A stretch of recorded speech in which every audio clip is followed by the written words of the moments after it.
But you could stare off into that way. You could look I don't really care. It's up to you. Okay. It's an artistic choice you can make for yourself. People can wonder, why was Bob staring off that way the entire time and never made eye contact with either us or Juliana? Able to get more views. What is this guy doing? What is happening here?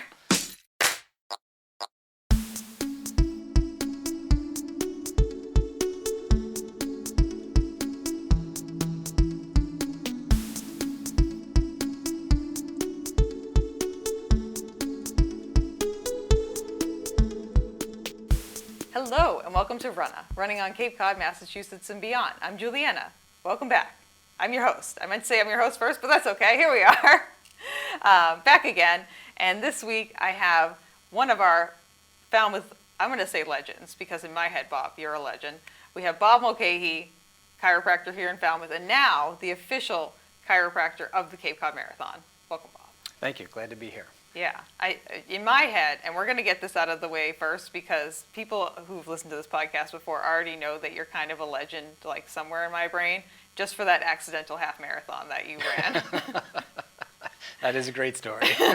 That's how you exist in my brain, like forever, because that's how I met you first, was being on a Cape Cod Marathon relay team. Yep. And for anyone who's watching, the way that works is the Falmouth Running Club, if you're a member, you can join a relay team for the Cape Cod Marathon, which is 5 people typically because there's 5 legs, for free.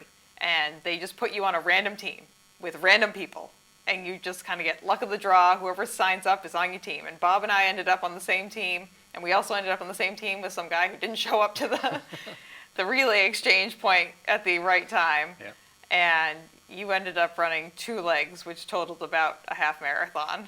It did, and the leg that I was supposed to hand off to was the last leg through Woods Which had Hole. all the hills. Yeah. Which I'll never forget it. Yeah, notoriously the worst leg, and everyone was always drawing straws as to who wanted to. And I luckily got out of that because I had run the half marathon the day before, and everyone was like, "Oh yeah, Juliana's fine." I was like, "Don't give me that one. Yeah. I don't want it." So legendary story, but me being a legend, that's too kind. Yeah, well, I mean, I consider anyone who's like a local legend who's just like been part of the running community for a while, Yeah. and you definitely have. Yep. Especially if, like, because that was back in 2017, Yeah. so that was a while ago. It wasn't recent. But yeah, let's talk about how you got started with running and kind of where you are with your running right now. So what is the origin story of Bob Mulcahy when it comes to running? Yeah, great question. So I never really considered myself as a hardcore runner. I still don't, but my introduction to running really started probably about 15 or a little over 15 years ago when I started doing triathlons. Okay. And my brother had been doing triathlons for a few years, and it was always something that sounded very intriguing. So I started training for triathlons, and hence the last leg of the triathlon is a run. So Yeah, you had to do some kind of running. Yeah, that's what really got me started into running. Did you start out with full triathlon?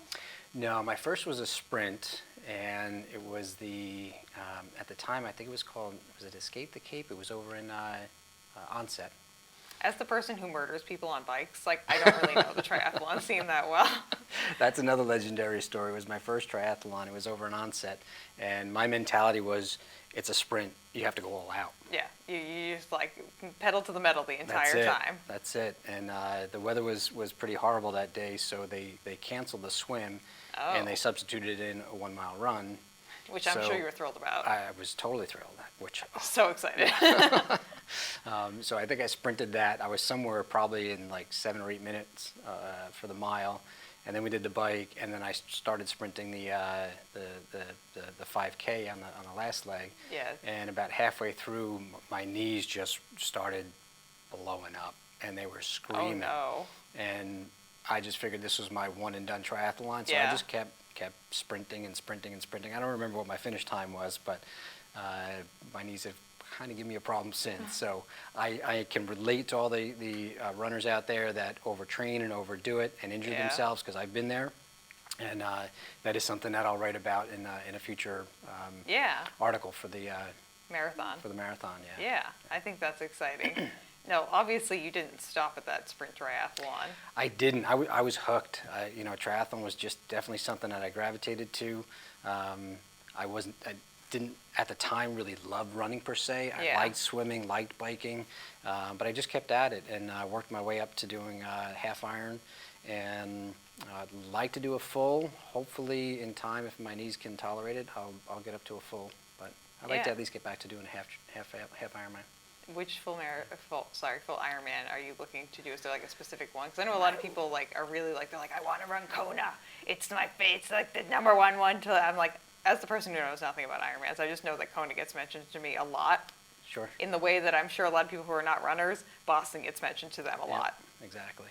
So I don't have a per se a specific Ironman event that I want to do, but if I do end up doing a full Ironman, it will probably be on the Ironman circuit, because those events are just top notch, well run, very well run, a lot of energy, a lot of excitement. It's kind of like like our marathon and our road race. Yeah. It's just a really well organized event and a lot of spectators. Yeah, which is something that you definitely need. And the more, Yeah. I feel like the more you participate in events, not only as a participant, but also behind the scenes, you really start to appreciate, oh yeah, this takes a lot of work, and not every race has this level of like, just good, not the word I'm looking for. Organization, Just, efficiency, and yeah, it's just not as high quality Yep. sometimes. Not that there are like, I mean, there are races out there that I have run, which we won't name drop here, but that were just abysmal.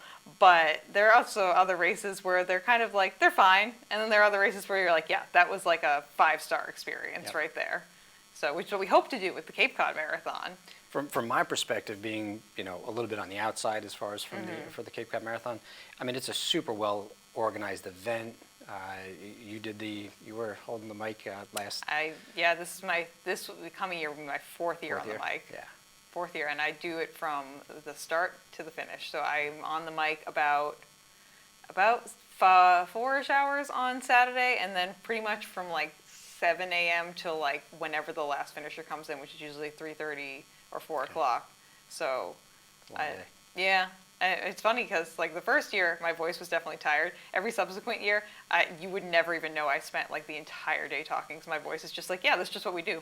I'm like, and I yell into that microphone too. Like I've heard it. I don't just like talk. I'm like screaming. So, but yeah, we try our best. But yeah, we're super excited to have you as part of the team this year. Officially, you've always been a part of the Cape Cod Marathon weekend. But this is more in a official capacity where we're taking you under the umbrella of the Cape Cod Marathon title and kind of promoting your services to runners, which is really exciting. So let's talk about what exactly you are going to be doing with the Cape Cod Marathon, and then we can talk about like why even have you on the team. Sure. And why is chiropractic work important to runners? So Absolutely. what are you doing with us this year? Yeah, so I'm real excited because this year, instead of being inside the expo, just checking people and talking to people about chiropractic, I will have a tent outside for the runners on Saturday after and during the half, and then on Sunday during the full and the relay. So that way, any of the runners that want to, come in and be evaluated, get adjusted, or just, have a consultation if they've had an injury, or just want to perform better, I'll be there to provide services and check people. Yeah. And so how long does it take to get adjusted normally? An adjustment really doesn't take very long. I mean, you're talking 2 to 3 minutes. Okay. But, initially with, new patients, it takes a lot longer to figure out exactly what's going on, x-rays and so forth. And, Okay. Because that's something I had no concept for. I was thinking in my head, I was like, okay, so if Bob has like 20 to 30 people at a minimum, and it takes like somewhere between 20 and 30 minutes to do each dose, like that's the whole day right there. Yeah. But if it only takes like 2 or 3 minutes to do like a quick adjustment on people, I think then, yeah, that makes a lot more sense. Yep. But yeah, it would be exciting to have you outside and just make you more accessible to the runners. Yep. Because I feel like in the past that is kind of a problem where sometimes some of the people who don't have like big flashy booths at our expo kind of get faded into the background a little bit. And it's kind of nice to pull some of the people like yourself who have been with us forever. Obviously, a Falmouth local, you live here, you participate in all of the other things that we do, kind of highlight you a little bit more, which I think is exciting. But you're also doing a newsletter too. you want to talk about that? Correct, yeah. So once a month, I'm going to be doing a small post or an article that'll be sent out to the community. Various topics on performance, why a runner would want to see a chiropractor, how to prevent injuries, how to increase your potential overall. So we can talk about that more later on. But you can look for those emails and social media posts about once a month. Yeah, and that's just going to come to you. So if you register to be part of any of our races as part of Cape Cod Marathon weekend, our administrator, Kathy, who has been on the podcast before, she sends out an email, usually at least once a week. Knowing Kathy, it just kind of shakes out to that. And at least one a month is going to be from you. And what was the first topic that you touched on? So it was really just a general overview of what we're going to be doing. Yeah. And also what to expect in the future about performance and injury prevention, and why to see a chiropractor, really overall for performance and injury prevention. Yeah, which is definitely important, which kind of really segues well into what else I wanted to talk about, which is, one, what the heck is chiropractic work? Chiropractic, yep. Chiropractic work. English is my first language, but not my best. No, that's a great question. I'd love to really start with that to set the stage right from the start, because there's a big misconception out there that chiropractic is really just about back pain. And the chiropractic it helps wonderfully for people with back pain and headaches and disc problems and so forth. But really the whole goal of chiropractic is to increase the person's innate potential to perform. On all levels, not only physically, but mentally, emotionally, immune-wise, physiologically. It all boils down to the nervous system. The nervous system runs every facet of the body, body, mind, and spirit, all the physiological systems, cardiovascular, digestive, hormonal, all controlled by the nervous system. And our spine is like the human fuse box, is how I really explain it to a lot of patients, because it makes sense. We have this power source up here called our brain that sends information through our spine, and if the spine is slightly misaligned, which we call a subluxation, that can irritate the delicate nerves and interfere with the transmission from the brain to the tissue cells. And that creates a little bit of a breakdown in the body. And if the body breaks down long enough, we'll start to have symptoms. So whereas our goal is not necessarily to treat the symptom, our goal is to realign the body, allow the body to heal itself from inside out. And when all systems are running at peak performance, we're at optimal functioning level. Yeah, so you're kind of like straightening out the kinks in the wires that are connecting either like your hands, or maybe even like one of your senses that's happening, like your sense of taste, or maybe it has pain in your knees or something, when it's not really like there's actual issues with the knee itself. It's just that the circuit breaker needs to be reset in your spine a little bit. Exactly. Exactly. Well said. Yeah, which makes a lot of sense, because I feel like people forget that your spine is even back there half the time. Until it's injured, we often take it for granted, don't realize it. Yeah. I feel like that happens a lot with, I'm just, as my background of being a dietitian too, there's a lot of people who take a lot of things, including myself, for granted. And then once it's a problem, that's the only time they're actually thinking about it. Absolutely. Yeah, I've run into Human that nature, a lot. But I mean, on a personal level, and also like, again, working with people for their nutrition and stuff too, the number of people who come in who are just like obsessed about like cholesterol levels all of a sudden and didn't care about them like 5 minutes ago because they didn't realize they even existed. Wild. Crazy. Bananas.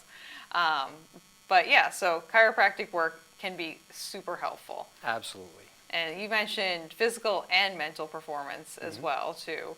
So let's kind of snowball that into, well, actually no, I would like to ask, how do you become a chiropractor, Bob? Great question. You need a 4-year undergraduate degree before getting into chiropractic school. In anything specific?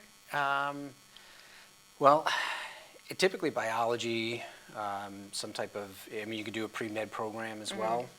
I took a different path. I was actually, in undergrad, I studied business. So I graduated with a business degree. Okay. And in order for me to get into chiropractic school, I had to go back to college and get my biology, chemistry, organic chemistry, and physics. And once I had those sciences under my belt, I was able to apply and get into chiropractic school.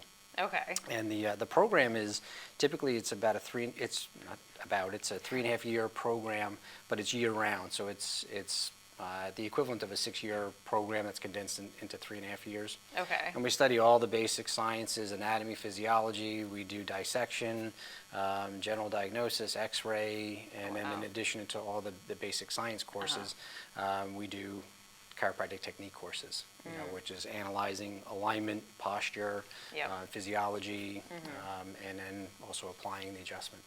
Which is, there's many different techniques there. If you've been to a chiropractor, you know that a lot of chiropractors have different types of adjusting styles and techniques. They all work. They're just different ways of performing the same type of goal of adjusting the spine. Yeah, I mean, same way that every runner has a different stride. Every person has a different style that they do things. And, exactly. I mean, coming back to the dietitian side of things, you can see 5 different dietitians about the same problem. We're all going to give you slightly different recommendations. Just a personal preference and what our methodology and our ideology is. So, yeah, well, that's cool. Now, did you do that? Like, did you get your bachelor's in business and then go straight to chiropractic school, or was there kind of a lull? Was there just you kind of taking a breath? What was the pathway here, Bob? Yeah, when I look back, it was actually quite a long path. I graduated with, like I said, with a business degree, and then I went to work in my family business. They own a dealership, an auto dealership in New York.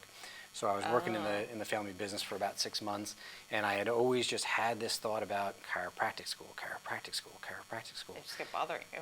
It was. I don't want to say it was haunting me, but it was still there. Sounds like it was haunting you. It was that innate voice in my mind that just kept, titrating this word chiropractic to me. And one day I was actually on the phone with my now wife, who was my girlfriend at the time, and she said, "I've known you for, at the time, probably 15 years.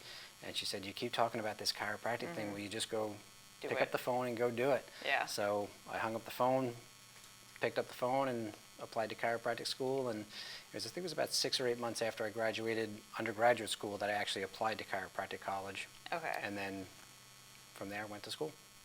Now, is that a degree you can get at like a regular college, or is that The like chiropractic program? Yeah. No, there's specific chiropractic schools. Oh, okay. Yeah. Well, did you get your degree in New York? I did, yeah. I went to New York Chiropractic College. It's changed names since then, but it was New York Chiropractic College when I went. Okay. Yeah. I didn't realize you were from New York either. I don't usually ask people where they're from either, because I know, like, as a transplant here in Falmouth too, like, Most of us are. Yeah. I'm still a wash ashore after 25 years, but. I know. People are like, you grew up here, right? I'm like, no. No. I didn't. I mean, I'm from Massachusetts, but I'm not from the Cape. Gotcha. So it is what it is. But you get your degree, and here you are, Bob. Here I am. Ready to go. Yep. And you're going to be helping us with the Cape Cod Marathon. And I guess we'll move into how can this affect runners? How can this affect athletes? What have you found in your practice that, one, that you do is beneficial, and two, like, why see a chiropractor? Yep. Why? Great question. I walk into your office and I'm like, Bob, I don't think that this is good. I think that you need to convince me as to why I should even think this is important as a runner, and like why I should partake in this at all, because this is just like crazy right here. Bananas. Great question. I'll do my best. Again, like I said, it really comes down to performance. There's a saying, structure dictates function. And you'll see, we've all seen it out on the course, runners that are running hunched over or out of balance, leaning one side or the other, hobbling because their pelvis is all out of line. That's all causing extra wear and tear. Oh, for sure, It's causing increased energy expenditure. So their performance is lower than what their potential may actually really be. So even just from a physical standpoint, structural standpoint, the more aligned someone is, the more efficient you're going to be, the more less gravitational pounding you're going to have on your joints and your muscles. So you're going to expend less energy, which means you'll have, hopefully better performance. Yeah, number either one. go faster or further, one of the two. Yep. And when we talk about the brain and nerve connection to the muscles, they've done studies where they've adjusted people and not adjusted people, and they found that people that get adjusted have stronger muscle contraction. Interesting. Which is really neat. They've done it with healthy patients, and they've also done it on stroke patients as well. And they've known a significant increase in muscle strength and contraction after an adjustment. Is that because there's just more efficiency in the communication between the brain and the muscle? You got it. Yep. Interesting. Yep. Okay. I'm becoming convinced, Bob. There you go. So that's definitely very interesting too, because if you think about it, like what you're saying, it all makes sense. It really does. There's nothing really groundbreaking about what you're saying.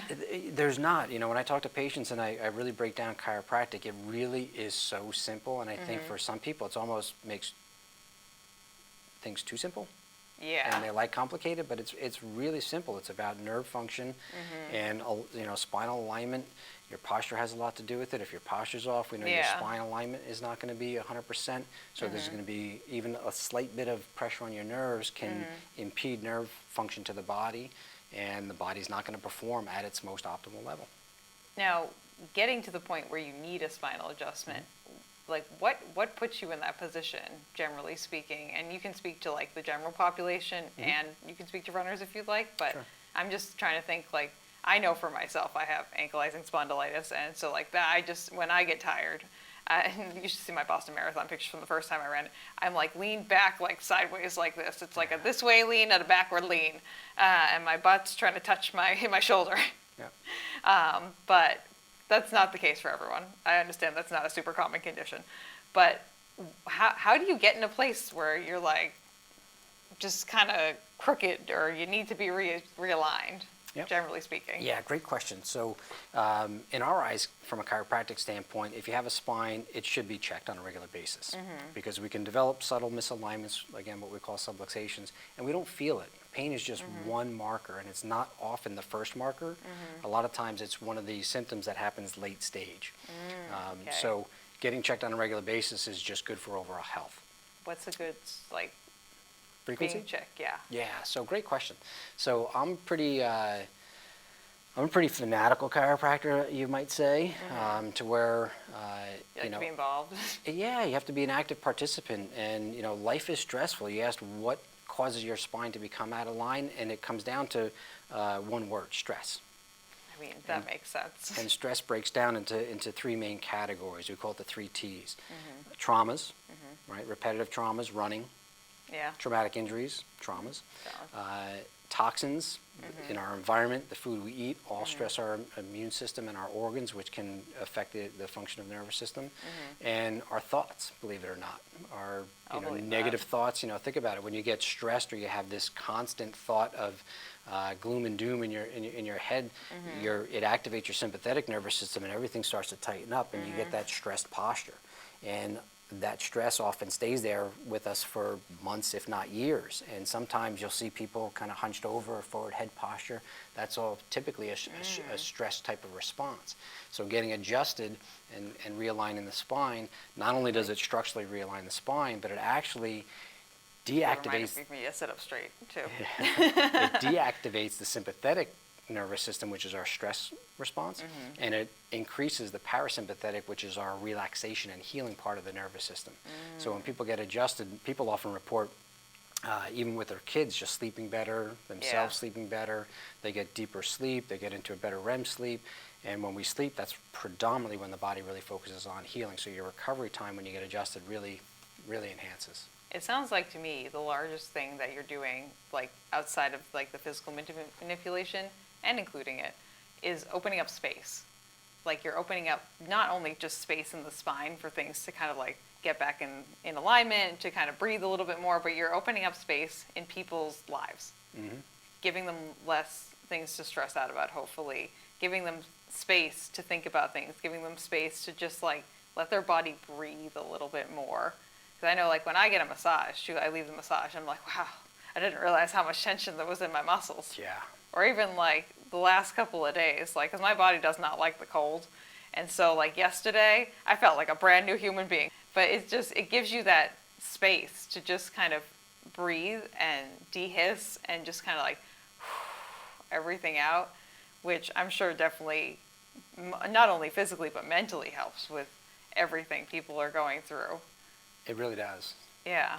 Just kind of gives you that just breathing room that you need. Yeah, it's a sense of connecting with our bodies, and getting adjusted, maximizing the performance, and allowing the body to just function at its optimum. So many of us in our population, we're functioning, but are we really at our optimum? Oh, absolutely not. And it's really an amazing thing. It's changed my life and my health. I started getting adjusted when I was 15. Okay. And like many of us, I went because of a symptom. I had headaches. And I had chronic headaches to the point where I was taking Advil and Tylenol almost every day. Yeah, that's not good. Yep, a family member suggested, bringing me to a chiropractor, and I went. And within 2 weeks' time, my headaches went away. That's great. I stayed adjusted, and at that point, I was going on a weekly basis. And about 8 months into my adjusting routine, my lifelong constipation started to go away. Oh, okay. And shortly after that, the tonsillitis I used to get 4 or 5 times a year started to vanish as well. So for me, it was really life-changing. So not only did it help my headaches, but years of, months of getting adjusted, my digestive system started to function better to where I was, more regular. Yeah. And we're my immune system big fans of pooping here. Yeah. We're going to have a whole episode on that. Don't worry, guys. You're going to get the full Juliana shit in the woods for the first time story. I'd love it. Can I be here for that one? As the person who has like a colon resection and a long history of irritable bowel disease, like, it's coming to you. Don't worry. There you go. It's happening. But yeah, I mean, the thing that's kind of popping up in my mind too is something that, again, I've seen with people who make positive nutritional changes in their lives, and also myself too, is that generally speaking, if I'm trying to improve my health and I make one right choice, I tend to make other choices around it. Absolutely. That make me healthier, feel better. It's just more of a beneficial environment on the whole, just because like when I work with nutrition clients and something finally clicks with them and they make a change, and for them, they can see or feel that this is a positive change. They want to keep that positive vibe going. Absolutely. And so they'll not only maybe just eat more fruits and vegetables, but they're also going out walking once a day now. And then they decided that, hey, I want to include my friends in this. And so now they're being social, and they're walking, and they're eating better. And they're like, wow, I feel great. I'm like, cool. That's it. You're 100% right. Health is multifaceted. It's not just get adjusted. It's not just eat well. You have to exercise. You've got to eat well. You have to stay adjusted, rest, meditate. You have to sleep, hydrate. There's many facets to really building health. But you're 100% right. I see it in my office too, where people will come in, they'll start getting adjusted, and they'll start to feel so much better that now they start to change their diet. Yeah. Because that makes them even feel better, and they start to really crave that feeling of, my God, I didn't realize I could feel so darn good. So good. Yeah. It's amazing how over time, if you look at a pendulum, in many cases, health slowly deteriorates, and we don't even realize it. Well, a lot of it's people giving up on themselves, honestly. Until they hit a certain point where they're, either grossly symptomatic or their blood values are way off, and they realize that there's some problem. But when people start taking care of themselves and they start to feel better, they realize, holy cow, I didn't realize how unwell I felt until I started taking care of myself. Yeah, our society here is not conducive to a healthy lifestyle really at all. It's not. It's amazing. I mean, we're a society that consumes 50% of the world's pharmaceuticals, and we are not the healthiest population on earth. Not at all. So I see over the last, probably 10 years or so, you probably have too in the dietary world, that there's this whole paradigm shift of people really taking ownership of their health and realizing that you have control of your health, but it takes action. Yeah, you actually have to put in some effort. You do, and it's not difficult. And once you start to get that momentum, like you said, and you feel better, and you start to do more, and you get adjusted, you start to exercise, you run better, you start to eat better, and I think also just when you get one thing kind of under control, because a lot of the times, and I can speak from personal experience too, when I'm having an issue, a lot of my mental space goes to that issue of I need to solve this issue. This is stressing me out, stressing out over that issue, thinking about stressing out over that issue. Just a lot of largely negative space goes to that. But once that's gone, you have so much space in your brain that you can now fill up. And hopefully, because it's been a positive experience, which I'm assuming most people who come to your office have a positive experience, Bob, they leave not only feeling like, wow, Bob solved my problems, or whoever it is solved my problems, but I now have this positive experience, and now I have this space to fill, and I would like to maybe fill it with more positive things too, and just kind of moving in that direction. Because you're exactly right. Our society is just, it's just not conducive to making healthier life choices. And a lot of people, I feel like, and I don't mean this in a demeaning way, because society feeds us this message of like getting old means that you're going to be deteriorating and crippled and all these things. And yeah, that can be the case for a lot of people, sure. But there's also a lot of nuance just in that alone. Like you can have even with, I'll use myself as an example. I have AS. AS, like if I don't run and I if I wasn't physically active, I would have like more spinal fusion. I'd probably barely be moving. I'd probably be just like a block. And like not just some like really weirdly odd shaped block because I've only been using like specific muscles and I probably look hella funky. But I like that, hella funky. Hella funky. Let's I probably like wouldn't be using the muscles here and like would probably only be using my arms. I don't know what I would look like, but not like this. And a lot of it comes down to accepting where you are and just kind of working with that.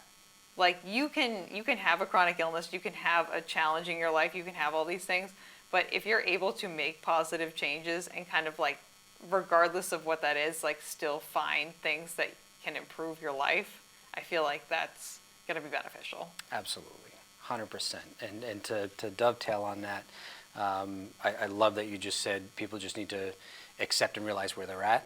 Number one, because that's very relaxing to realize. When we're talking to the running community here, and whether you're just getting off the couch and trying to do a 5K, the relay or so forth, and your potential is here, and accept that hey, that's just where you're at right now. That's not your full potential. Yeah, and it can go up and down. Absolutely, potential's unlimited. Sure. I mean, look at Roger Bannister, right? We thought the 4-minute mile was impossible until he broke it, and then that year, how many people broke the 4-minute mile? Well, I mean, even right now, there are people who are like really, really scraping the 2-hour barrier for a legal road marathon in under 2 hours, which is bananas. Because me at top speed is like almost a 6-minute mile flap for 1 mile, and then I'm ready to vomit. These people are running like 4:20 for like 26.2 miles. That's like a pace of a car. Yeah. That's crazy. Yep. Like, I mean, last year when I went to Tokyo's a lot of out and back course on the course around the Tokyo Marathon. So you get to see the elites a couple of times. And Eliud Kipchoge was running, and all of us, just to actually physically watch these people in real life run that fast past you, wild. I bet. Like you feel like you're a gazelle out there. You're like, yeah, look at me. Like like a middle of the pack runner. I'm like, wow, okay, doing it. Finishing before at least the 50% mark, feeling, and then they zoom by. I'm like, yeah, no. It's amazing. I got nothing. It's amazing. It is. Yeah. I got absolutely nothing here. But that kind of is speaking to the same point of you got to realize where you are. Yeah. I'm never going to be Eliud Kipchoge. I don't have that genetics. I didn't grow up in Ethiopia. Is Kenya, Ethiopia? Wherever he grew up. I didn't grow up in that country. It's a completely different culture than the culture that we've all grown up in for the most part. And largely a lot more physical, I would say, too, generally speaking. And I'm just, that's not my life. Yeah. But that doesn't mean I can't have a good life, and that doesn't mean Absolutely. I can't be healthy in my own way. Exactly. And be physically active and running or doing whatever I want to do in my own way. Absolutely. And I tell my patients and my runners and athletes, I'm like, just celebrate it. Celebrate your victory, whatever that is. A 5K, half marathon, 2-hour marathon, 2-hour half marathon, whatever it is. I mean, that's wonderful. You're out there, you're exercising, you're improving your health, improving your performance. I always say that I'm never going to be the fastest, but I'm always going to have the most fun. That's key. We have to have fun. Yeah. Oh my God. The New York City Marathon, that was my favorite marathon I've run because it's just a giant block party the entire way. And I am an energy sucking human being. And like, the more, as you can probably tell from the finish line of the Cape Cod Marathon, the more of an audience you give me, the more and the louder I will get. So you better bet you about the entire time I ran New York, I was screaming at the crowd, having the best time ever. I was like in a mosh pit. It was great. No notes. But that's just my personal experience too. And I think some of it is you have to find the things that work for you. Find the things that give you that like joy and also that mental space to kind of just live your best life.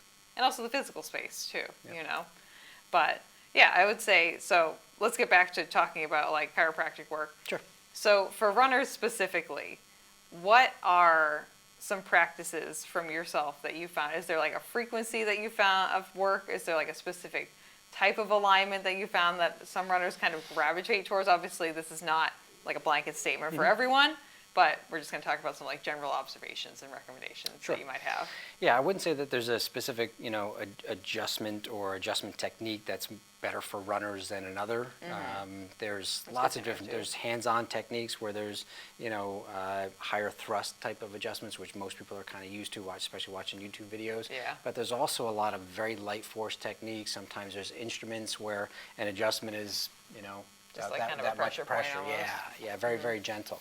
And they're really designed because people react differently. Yeah. Some people respond much better to a light force adjustment. Some people need a little bit more of a heavy hands-on adjustment. As far as frequency goes, I myself, I typically get checked about once a week. Okay. And I check my family once a week. My staff, predominant amount of my patients come in once a week. I have another large percentage of my office that comes in every other week, and then I have, probably the remainder of my office comes in every three to 4 weeks. And then of course I have patients that just kind of come in random when they can. Yeah. And the reason why I find weekly to every other week really beneficial is because they've shown that if you have a subluxation and an irritated nerve, and it compresses that nerve. By the way, if the nerve gets compressed, you can compress that nerve. The nerve flow can decrease up to 50% within a few days' time, and if it stays reduced up to 2 weeks, the cells that nerve supplies function to can start to start to decay. Let's use that word. Okay. But yes, eventually they will malfunction and yeah, because there's not enough blood flow, not enough nerve supply and function to it. So 2 weeks is generally what I recommend people. Listen, if you're going to come in on a maintenance, try to at least come in twice a month, so every other week. And then other people, their lifestyle or finances, they can really only get in once a month, and that's still good too. That's 12 adjustments a year that you're getting that someone else may not be getting. So frequency-wise, that's really key.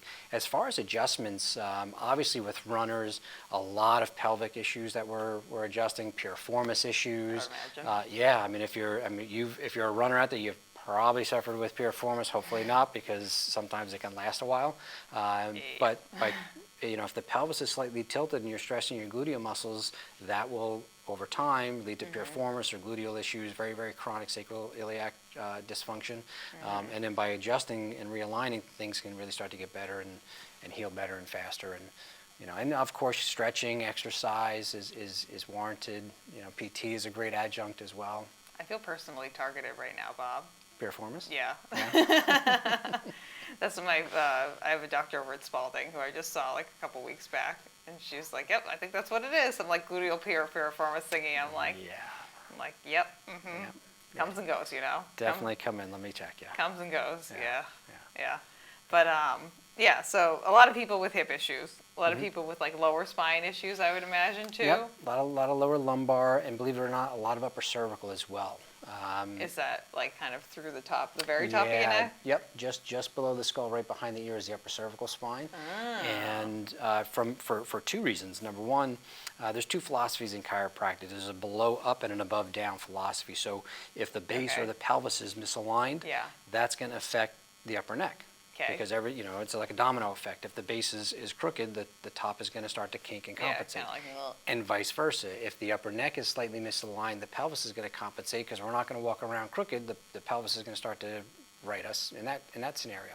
And when we think about running and the gravitational force, for every inch of forward head shift, neutral position, the ear should be over the shoulder. For every inch forward, it increases about 10 to 12 pounds of pressure on the neck. Really? And about 15 pounds of extra pressure on the lower back. I need to work on my That's just in a static standing position.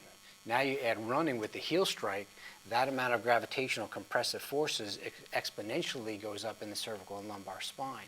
So if the neck is forward or off, there's a lot of compressive pressure that really sits up here in the cervical spine. Some of the runners, I get it sometimes, especially being on the tri-bike in the down position, where right behind the shoulders, there's a muscle that goes from the shoulder blade up to the cervical spine. That sometimes that will knot up like crazy after running long distance. I've been there, I've had it. It's called levator scapula. It's a very common issue between the head and shoulder for a lot of my runners and cyclists too, because they're just in that constant forward position where they're extending their head up. Yeah. The last time I went and got a massage, the masseuse I used was like, wow, you're really tight up in your neck, Juliana. I'm like, yeah, I mean, like at a baseline, my muscles are just tight anyway with the AS and stuff. Yeah. But like, I was like, yep, that is what it is. But yeah, I mean, that's definitely super interesting. And so for runners, generally speaking, it's like up here and down here. I will note too, when we were kind of like doing like this kind of motion, I touched this and then I did that and I felt it like through here, which is interesting because I've really never made that connection before. Like I've obviously done anatomy, but that was a while ago. And it's not really something I think about too often. And it's definitely interesting to just kind of really as a whole see how our bodies aren't just like disjointed parts. We're all one thing. Because I think a lot of the times, especially like in the current state of the healthcare system, and as someone who has perused through the healthcare system quite a lot and seen many doctors, you usually get treated for one individual part of your body. And they're very, very, very segmented. The number of times I've been to a doctor where they have said, I'm like, okay, I have this thing going on with my ankle. They're like, oh, well, that's technically like this muscle, so you have to go and make an appointment with that doctor. I'm like, but it's in my ankle. They're like, no, but that's the podiatrist. I'm the orthopedic, so I do ankles, but they do feet. I'm like, but they're connected, and the muscle technically is in both of them. So, but things like that are just very, very segmented, and I feel like the current healthcare system looks at people as items, like little. They're like, okay, this is a knee, and I mean, it's made them clearest to me when I've worked in healthcare, and we've gotten people who are like labeled. They're like, this is a knee surgery, this is a hip surgery, this is a X, Y, and Z surgery, and you're kind of identified by your problem body part, which is not a good way to approach things mentally as a human being. Don't do that, friends. And it makes you feel disconnected from your body, and also makes it feel like, oh yeah, my hip, it works independent of my head, which works independent of my feet, and there's no way they're all connected. Yeah, they are 100% all connected. You're right. And in our healthcare system, it is very specialized. You have a specialist for all different body parts and systems and so forth, which there's great value to that. Oh, for sure. You want to have someone who knows what they're doing. Absolutely, but there's also great value in being able to see a practitioner that looks at the whole big picture and saying, is it a knee issue? Okay, is it a patella tracking issue? Is that because the pelvis is off and the whole alignment is off that's causing the knee to start to track, or the patella to track a little bit differently? Let's look at things more globally too. If you need a specialist and to treat that injured body part, then by all means, great, but take a look at the big picture as well. Yeah, you have to take your whole body into account. Absolutely. There's no extra parts. Yeah. And there's no empty space in the body. It's all there for a reason. No, I think people forget that, like, how many, even just like in your kind of abdomen area, how many like working organs you have going on there. Wild. Yeah. Absolutely just crazy wild. It is. And one thing that I always gravitated to in the chiropractic profession is our base philosophy, which is it's a philosophy of health and life, and that there's a profound faith and belief that the body is designed to be healthy. We're not programmed to be sick. And if we're sick, there's a cause to that. What is the cause? And that's what chiropractors really start to focus on, is why is the body not functioning optimally? Why is this body part breaking down? Why is this not functioning properly? Let's look at the big picture. Is it a wiring issue back here? Do they need an adjustment? Is there nutritional stuff going on? Let's refer out to the dietitian. Is it more exercise they do? Exactly. Yeah. So, I think that's a good way to look at people too, and it's just a more optimistic way to look at things too, as opposed to like, I'm broken. It gives people hope. I mean, that's one thing that patients love. Like you're building a community within the running community on the Cape and abroad. We have just such a community within our office that patients, they walk in, and sometimes we're their last resort. And I've been there. And when they have that little extra bit of hope that, oh my gosh, this might help me, that just is so stress relieving, and a lot of our patients do really well. I mean, I've had some miraculous miracles happen in the office throughout the years, it's really nice. Yeah, I mean, I've definitely been in that exact position where like you see like a bunch of doctors, they all throw their hands up, they're like, I don't know what's happening. And then you see someone who's like more of a holistic health practitioner like yourself or like me, who's like kind of looking at your whole body, is taking like not only just what's happening in that one specific part of your body into account, but your whole body, your life, your feelings, your environment, all these other things that are really important. And just like, I mean, as a dietitian too, the number one thing that kind of dictates what people's health status is their environment. Mm-hmm. Like how you live and what you eat and how you move is very, very, very highly dictated by where you live. Very much so. And how you live, yeah. Yeah, and people don't think about that at all. And I'm like, so like you're gonna go out and walk? They're like, well, there's no sidewalks. And I'm like, okay. Which is a problem where you're like, I'm sure you encounter this all the time too. You come across problems that there's no way you can ever solve. That you're not like, okay, well, let me just break out my cement mixer. I'm gonna go lay some sidewalks down. As Bob the chiropractic doctor, here I am. Like I'd love to be able to just go lie sidewalks down at a whim, but it's not that easy. Yeah. So, but yeah, changing up your environment, and not only just like in a healthcare setting, but also in a social and emotional and just everything else setting is super important. And I'm glad that you guys have such a good community too at the chiropractic office. I was going to call it a studio for a second. I don't know why. But that's just like also just a nice thing to kind of be able to go to other people who maybe you've been struggling with something for a really long time. All these doctors have told you, hey, we don't know what it is. We can't really solve it for you. And you walk into, say, your office, and there's someone waiting in the waiting room who's like, hey, I'm going through the same thing. This is what helped me out.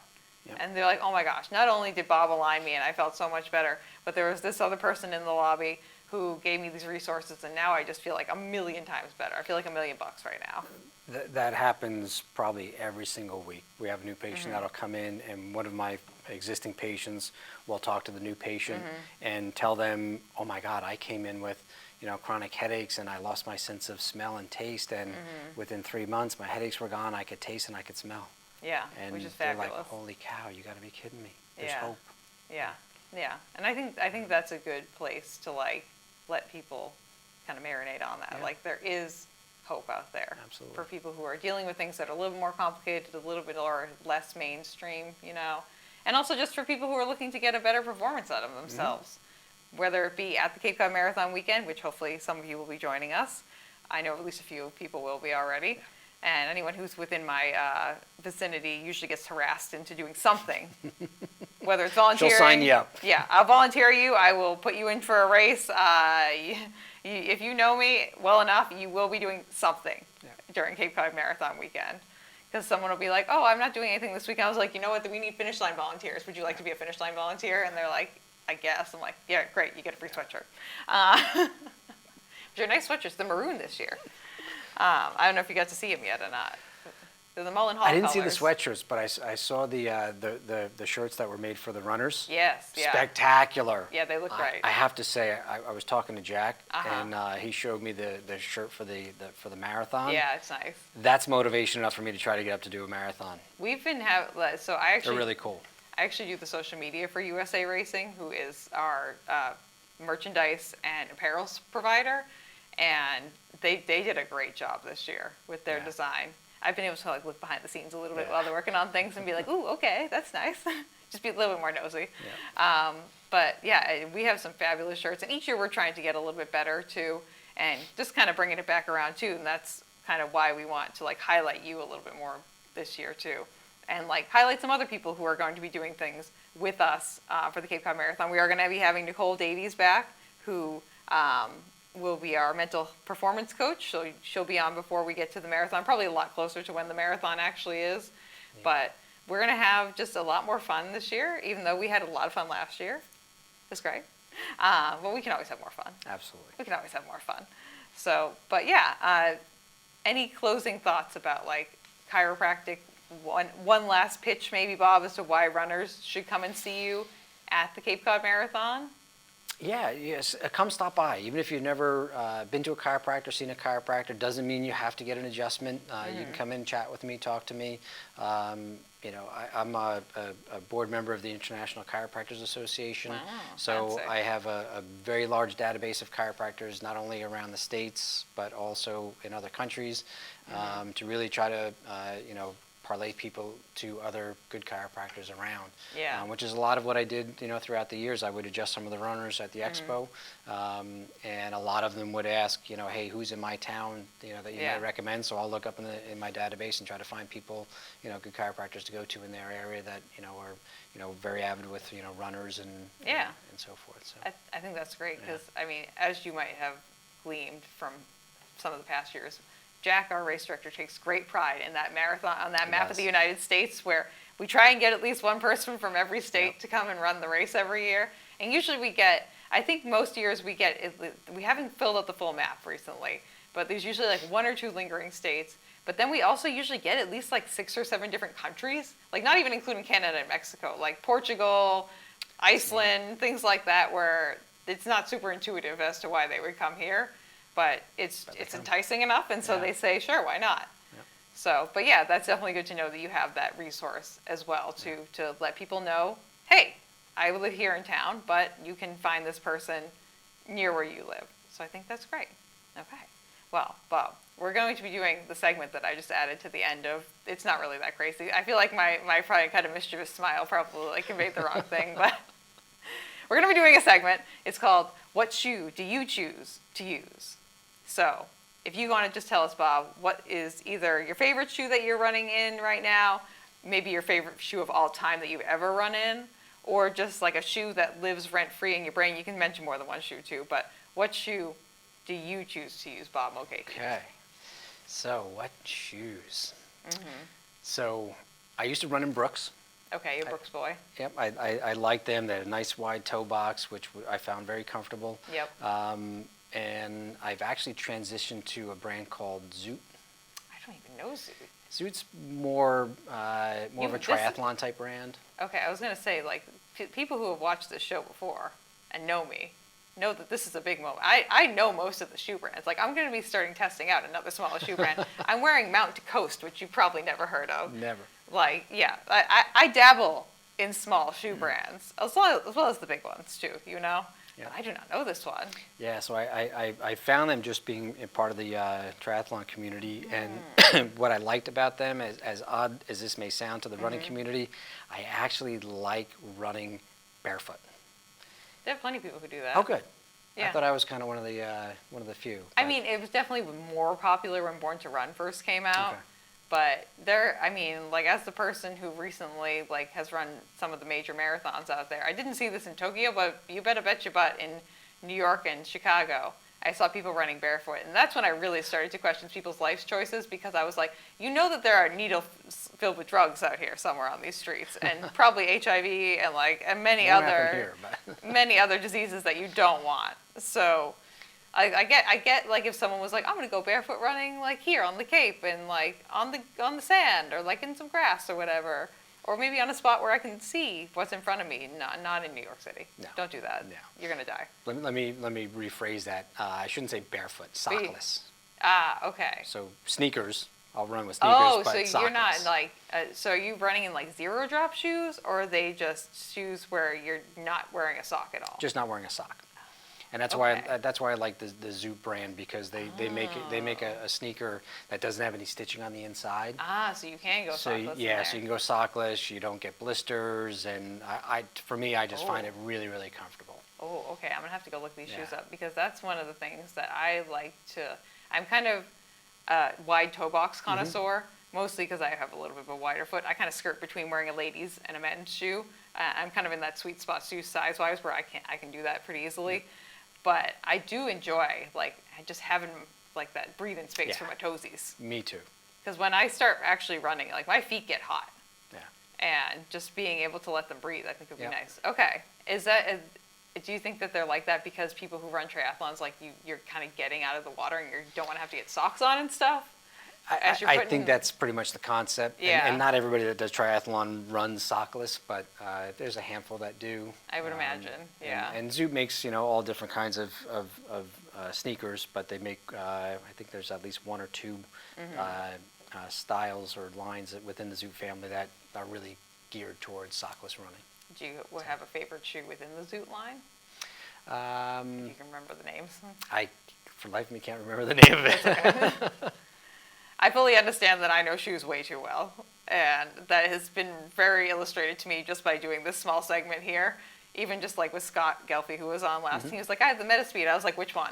He was like, what do you mean? I was like, which one? Do you have the Sky? Do you have the Paris? Do you have the Edge? Do you have version 3, which does not have that differentiation? He's like, I don't know. I'm like, how do you not know? Well, on the topic of sneakers, have you tried Hokas? Yes. So Okay. 'Cause they get a lot of good press. I haven't tried them yet. Yeah, so I'm going to preface this with, I ran in the Clifton for about, which is what their like baseline, like generic model, how like Brooks has the Ghost or like New Balance has the 880. It's their like everyday trainer that you can largely put anyone whose foot fits in it and they can probably take it wherever they want to go for the most part. I ran in that shoe for like 3 or 4 years, like as my only shoe before I started foraying into other shoes. I will say recently, and having worked at the running shoe store for a little bit, the foam is not durable. Gotcha. So if you're someone who like isn't even like slightly not a fairy princess on your shoes, probably not the choice for you.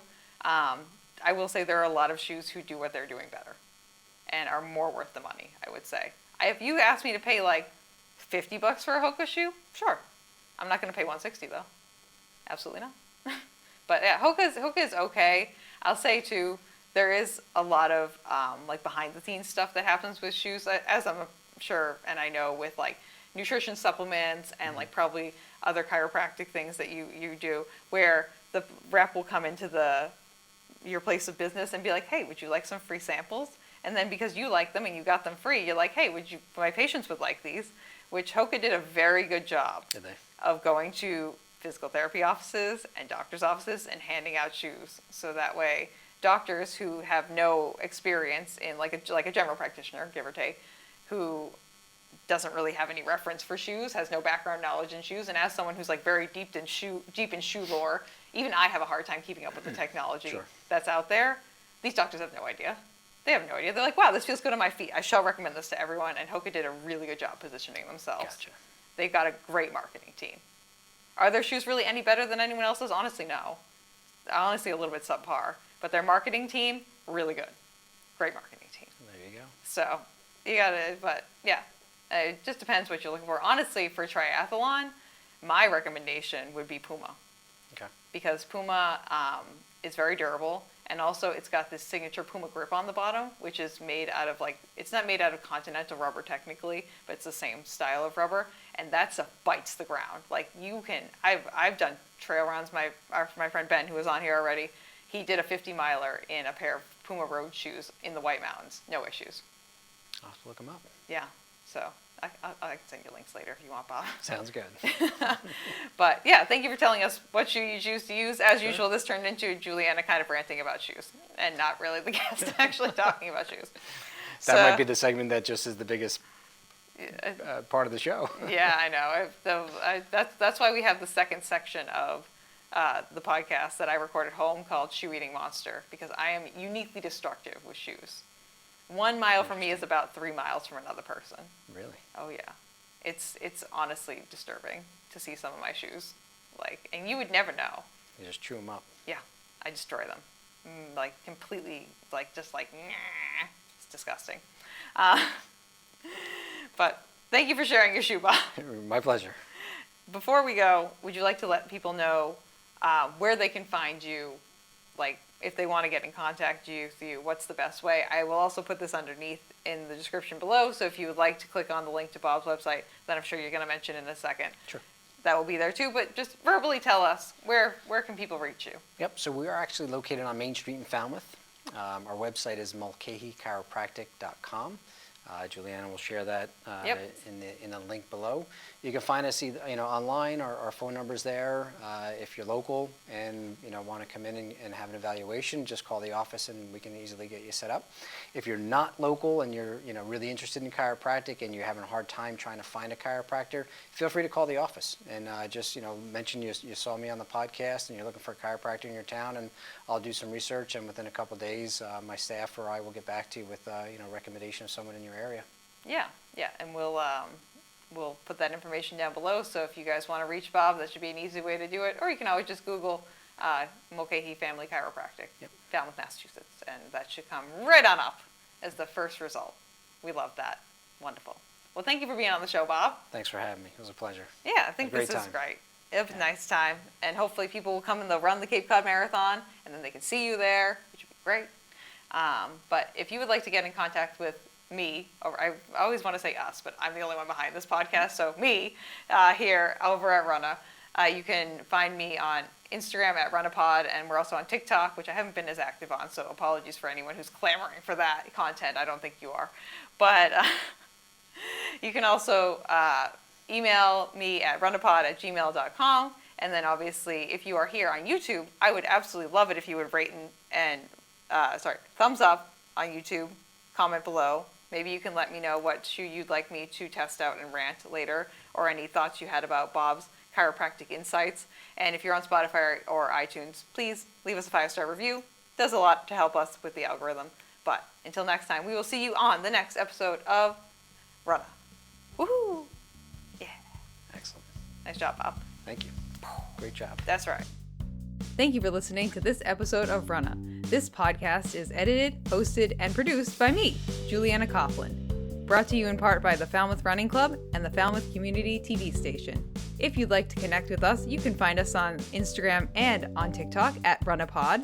And you can send us an email at runnahpod@gmail.com.